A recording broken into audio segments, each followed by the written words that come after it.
Muy buenas tardes, soy Graciela Elizabeth Gómez, profesora de Derecho Procesal Penal, Cátedra C de la Universidad Nacional del Nordeste y de la Universidad de la Cuenca del Plata.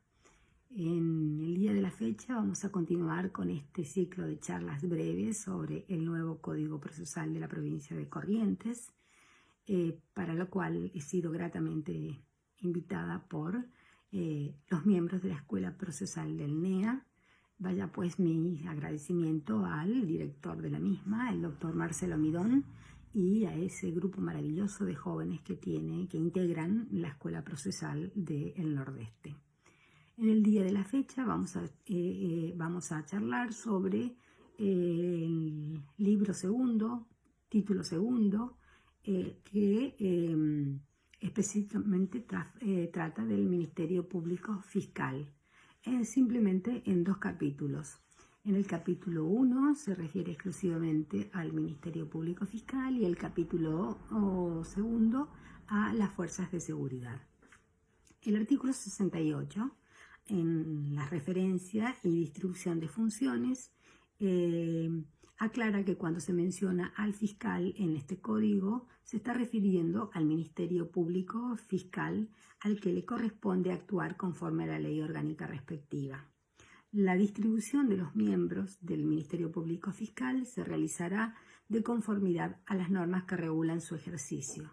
Esa norma que regula su ejercicio, sin dudas, es el Decreto 21 del año 2000, que sigue en vigencia. A continuación, en el artículo 69, se establecen los principios de actuación del Ministerio Público Fiscal. En primer lugar, tiene la obligación de motivar sus requerimientos y resoluciones, y en su actuación se regirá por los principios de objetividad y de lealtad procesal. Conforme al principio de objetividad, el fiscal debe investigar las circunstancias de hecho que puedan resultar favorables al imputado y efectuar los requerimientos que procedan en su beneficio. Esto es una de las grandes diferencias con el sistema anterior, el sistema mixto, donde nos encontramos con un fiscal que era considerado como un acusador a ultranza, de modo que seguía el juicio hasta, aún sin tener todos los elementos probatorios suficientes como para obtener una sentencia condenatoria, y obviamente su resultado sería una absolución por insuficiencia probatoria.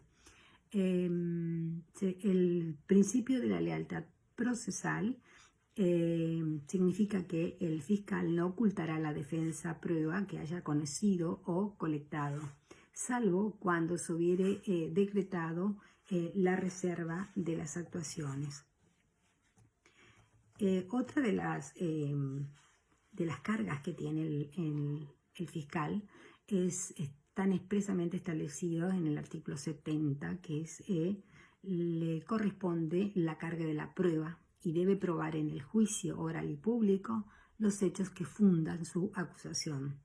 Las dependencias públicas estatales están obligadas a proporcionar colaboración pronta, eficaz y completa a los requerimientos que formule el fiscal en cumplimiento de sus funciones, bajo apercibimiento de incurrir en responsabilidades que establece la ley. El artículo 71 habla del control de la actuación del fiscal. ¿Quién controla la actuación del fiscal? Las demás partes son las que controlan, pudiendo objetar ante el fiscal general la actuación del fiscal, de sus auxiliares o de los funcionarios policiales que actúen bajo su dirección en el ejercicio de sus respectivas facultades.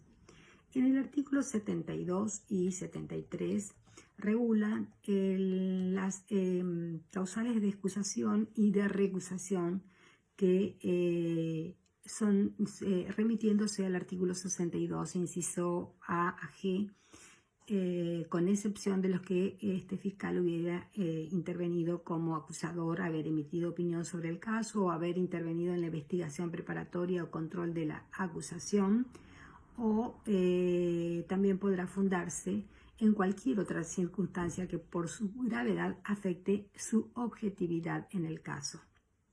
Este artículo 62 es el mismo que regula para las causales de inhibición y recusación de la jurisdicción.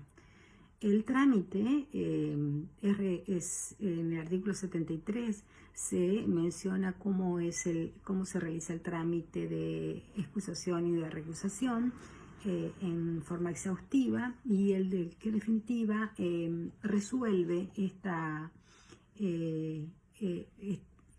este trámite es el fiscal general. Por último, en cuestiones de competencia, si existieran cuestiones de competencias entre dos fiscales, se resolverá conforme lo dispone la Ley Orgánica del Ministerio Público. En el capítulo 2, bajo el título Las Fuerzas de Seguridad, también hace una aclaración respecto de cuando se menciona a la policía, se refiere a la policía de la provincia de Corrientes. Si en un caso de jurisdicción provincial y de acuerdo a los convenios o a las leyes les corresponde actuar a la Policía Federal, a la Policía Aeronáutica, a la Gendarmería Nacional o a la Prefectura Naval Argentina, estas estarán abarcadas por la referencia. A continuación, en el artículo 76, se menciona en 11 incisos cuáles son las facultades y los deberes de la policía provincial. En primer lugar, ellas son las encargadas de recibir las denuncias, impedir que el hecho sea llevado a consecuencias delictivas ulteriores, efectuar el arresto, la aprehensión, la detención, la incomunicación de las personas en los casos autorizados, informándoles sus derechos en forma inmediata y comprensible. Recabar los datos que sirvan para la identificación del imputado y con los límites establecidos en el Código. Resguardar el lugar del hecho, cuidar los rastros del delito, hacer constar el estado de personas, cosas, lugares mediante las inspecciones, planos, fotografías, filmaciones, exámenes técnicos y demás operaciones que resulten necesarias para ello. Deben prestar el auxilio a las víctimas y proteger a los testigos, entrevistar a los testigos, ejecutar los allanamientos y las requisas cuando esté permitido, secuestrar los elementos de prueba por los medios que le estén permitidos, adoptando las medidas necesarias para preservar la cadena de custodia. Y por último, reunir toda información de urgencia que pueda ser útil al fiscal y practicar las diligencias que él disponga.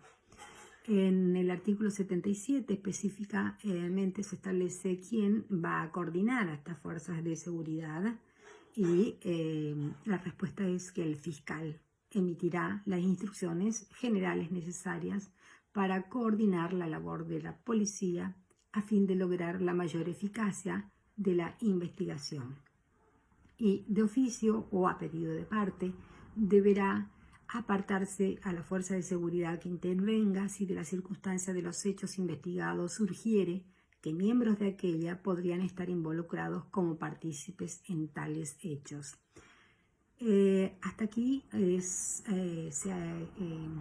Código ha regulado en estos breves artículos la actuación del Ministerio Fiscal. Este sujeto esencial que ha recobrado una especial relevancia, reitero, en este nuevo Código procesal penal y en este nuevo sistema de enjuiciamiento procesal, acusatorio, adversarial, donde esta figura se erige en una figura principalísima con la gran responsabilidad de destruir la presunción de inocencia que goza el imputado durante la tramitación de un proceso penal, hasta el dictado de una sentencia condenatoria o absolutoria en su caso. Hasta aquí llegamos a esta breve charla y nos vemos pronto en continuando con los sujetos procesales de este nuevo proceso penal. Muchas gracias. Hasta pronto.